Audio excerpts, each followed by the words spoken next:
What up YouTubers, Salvador Brakeman here, and today we're talking about what is crowdfunding. Crowdfunding is something that I think has been way more mainstream in the last few years. We've had more people finding out about this new financial tool, people using Kickstarter and Indiegogo, even the existence of me, my YouTube channel, my blog, my podcast. The fact that I'm out there educating about crowdfunding, I think is a really good indication that many people out there are curious. You're really interested in how this works and who can use it. So with this video, I want to go into what crowdfunding is, how you can use it, and also the different types that are out there, because there's been some progression over the years. You know, when crowdfunding was just starting out, when it was very infantile, Indiegogo kind of pioneered that movement, I'd say. It was mainly used by creative types, mainly used by people trying to finance a film, trying to finance a music project. It wasn't really in the way that we think of it traditionally today. You know, today we have things like equity crowdfunding, where startups are raising money by millions of dollars in order to get funding for their cool new technology, gadget, and venture. And then you have projects that are on Kickstarter, like the Oculus Rift. This project raised millions of dollars on Kickstarter, and then it was sold to Facebook for just over, I think, $1 billion. So it kind of shows you the way in which crowdfunding is starting to impact our consumer culture. Even things like the Apple Watch being influenced by Pebble, the Pebble Kickstarter campaign, or even things like Cards Against Humanity, and the way that Cards Against Humanity became a mainstream culture for people out there that are more millennials or in college that are trying to find a fun board game to play. Crowdfunding is actually impacting our consumer culture, and it's impacting the new products that are coming out, and sort of our culture in general, I think. So what I want to start with this video is to first break down the different types of crowdfunding, go into who uses them, who it's right for, and then talk a little bit towards the end of the video of tips that I have or advice if you are interested in running one of these campaigns, you're interested in getting funding for your dream, for your passion, for a business project, for really anything under the sun nowadays, even for things like travel expenses, for education expenses. You can use crowdfunding for this. So I want you to think of this video as a launching off point, a point where once you're done watching this video, you can dive into my channel and you can see all the other tips I have for you based on the different type of crowdfunding that interests you most. Maybe you're setting up a nonprofit, maybe you're trying to raise money, like I said, for travel costs, or maybe you have a really cool invention and you want to get the word out there about that. So the first type of crowdfunding that I want to discuss is what we usually think of when we think of Kickstarter and Indiegogo. So this is what's in common terms rewards-based crowdfunding. And it's called rewards-based because when someone actually supports your crowdfunding campaign, they're not just like handing you money like, hey bro, you know, I really like your product, I'm just gonna give you $100 to go out there and make this thing out of the goodness of my heart. It doesn't work that way. With rewards-based crowdfunding, instead of just giving money or donating money to someone's project, you're actually getting something back in return. You're getting what's called a perk or a reward. So when someone goes out there and they support a really cool Kickstarter board game,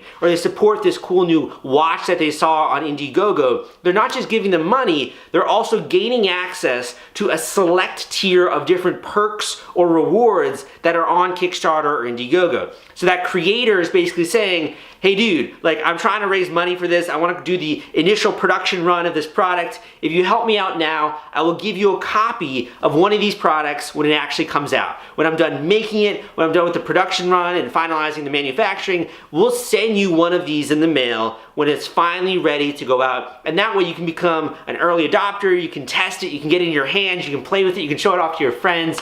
So by supporting a Kickstarter or an Indiegogo campaign, what you're getting out of it are these perks or these rewards. And a lot of people like to think of it almost as pre-ordering. You're pre-ordering the product that you want to see exist in the world.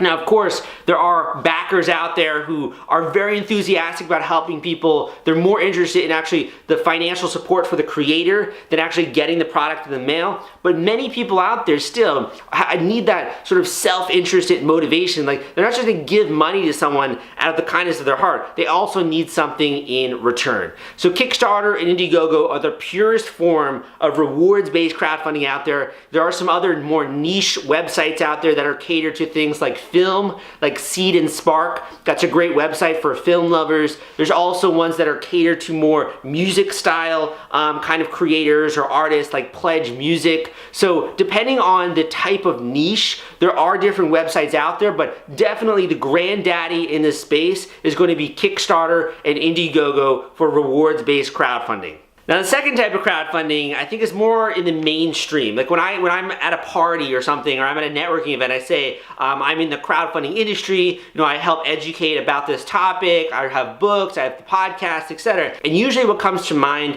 is the website GoFundMe. GoFundMe is a personal crowdfunding website where basically you can go out there, you can get funding for things that you need related to your life. So it could be education related costs, could be traveling expenses, it could be you're trying to raise money for a memorial fund of someone who really close to you has passed away, it could be emergency expenses, you need this really emergency surgical procedure, you need to help fund your life in some way. GoFundMe is used to fund personal causes. So personal causes can be a lot of different categories. I would say those are the main ones. Also, strangely enough, people use this site a lot to actually get funding if their pet is in need. Like their pet, I don't need some kind of like a surgery, or they need something because maybe their back gave out or something.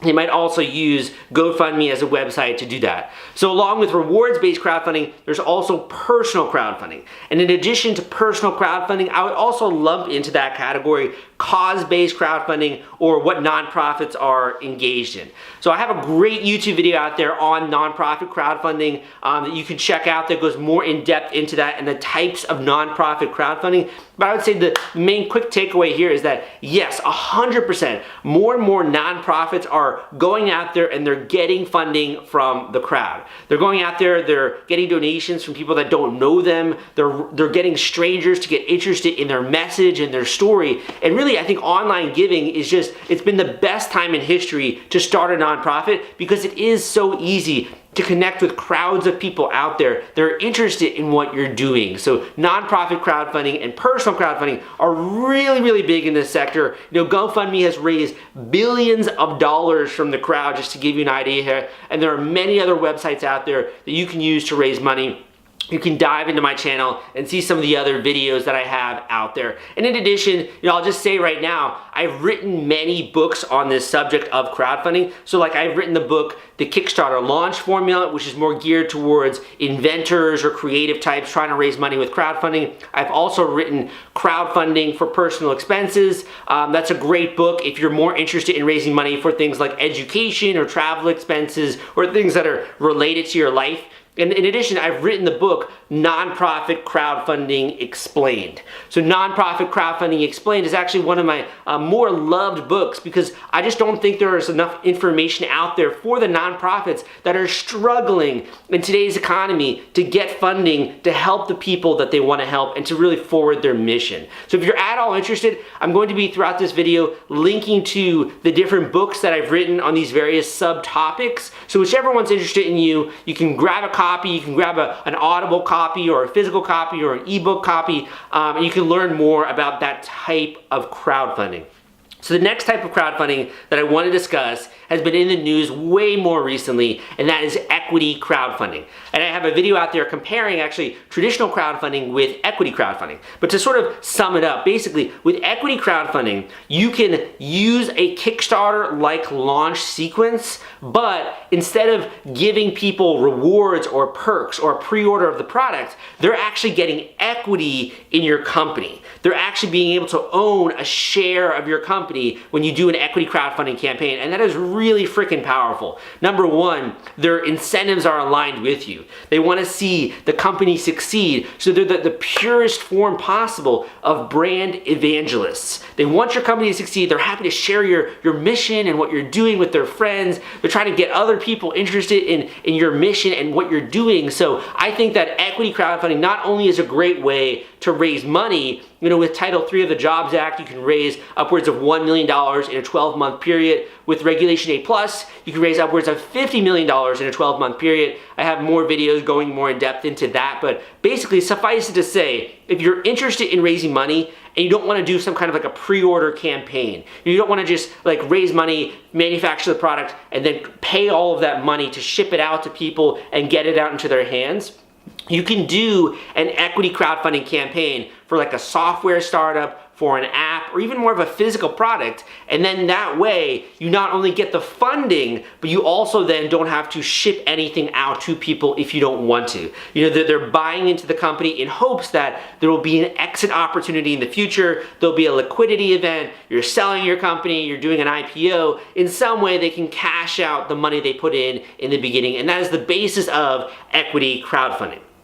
So the final type of crowdfunding that I want to discuss here, I'm not going to be talking about ICOs. That's kind of a newer topic that more people are asking me about. I might do a video on that. But the last type of crowdfunding I want to discuss here is called real estate crowdfunding.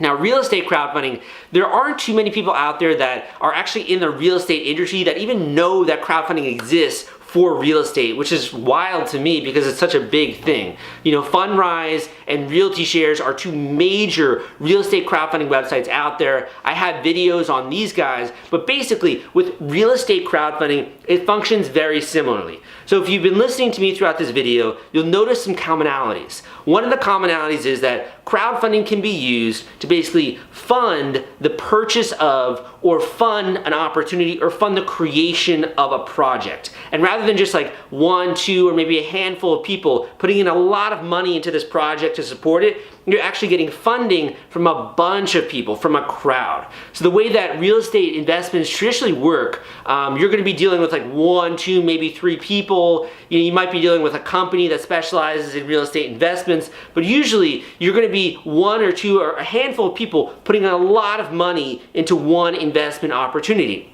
With real estate crowdfunding, you're getting investments from a bunch of people. So a bunch of people are financing, say, the acquisition of a fix and flip, or they're financing you creating this whole new commercial space, or buying this commercial development and then renting it out. And that way they're getting money back on a monthly or a quarterly basis. There are different types of real estate crowdfunding, so I don't want to go into it too super in depth, but you can think of it as this way. When you have a real estate crowdfunding opportunity, basically, as an investor, you're putting smaller amounts of money into this opportunity when traditionally with a usual real estate investment, you have to put a lot of money in. So with real estate crowdfunding, you could be directly dealing with the sponsor or the person who's putting up this opportunity. You could be investing in more of like a REIT style vehicle, a private REIT, the way that Fundraise does their e-REIT vehicles. I have more information on that. Or you could actually be investing directly into an LLC that's formed when this opportunity is put up and the platform is just functioning as a marketplace. So it can function in a few different ways. You can get into equity investments, you can get into debt investments, but real estate crowdfunding is something that I think in the next 5 years is going to be a much, much bigger thing. And I actually have invested a lot of my own time in understanding this industry. And I also wrote the book, Real Estate Crowdfunding Explained, which now has an Audible version available on Amazon. So if you're interested in any of these types of crowdfunding, you're looking to get funding for your project, you're looking to get funding for your business, you're looking to get funding for your expenses related to your life, like education, could be medical expenses, crowdfunding is a solution for you. You have to know a little bit more about it, obviously, but I've linked up down below all of the different books that I've written on these various niche subjects. So you can go more in depth if you want to. You can also go and access some of the free videos that are on my channel. I hope that sincerely, the information that I put out here is helpful for you. That is my primary goal with this channel, is to educate and spread more awareness of how you can use crowdfunding, why it's such a better solution than so many more of the onerous, costly, and timely solutions to get funding out there, and how it's sort of the new wave of the future, that you can use this to instantly get funding from strangers, from also people that vaguely know you, and you can use this as a launch mechanism to spread awareness for whatever you're trying to do online, whether that's start a podcast, whether that's launch an entirely new tech company, it doesn't really matter. Crowdfunding has one solution for you likely, and also even more YouTubers are using subscription-based crowdfunding with the whole new app, Patreon. So it's a really cool new industry. I think a lot more people are going to be getting into it in the next few years. So if you are new to this channel, my name is Salvador Brigman. I hope you liked this video, and if you did, give me a thumbs up so that I know that. Come subscribe to this channel, and finally, if you have any questions about crowdfunding, leave it in the comments down below.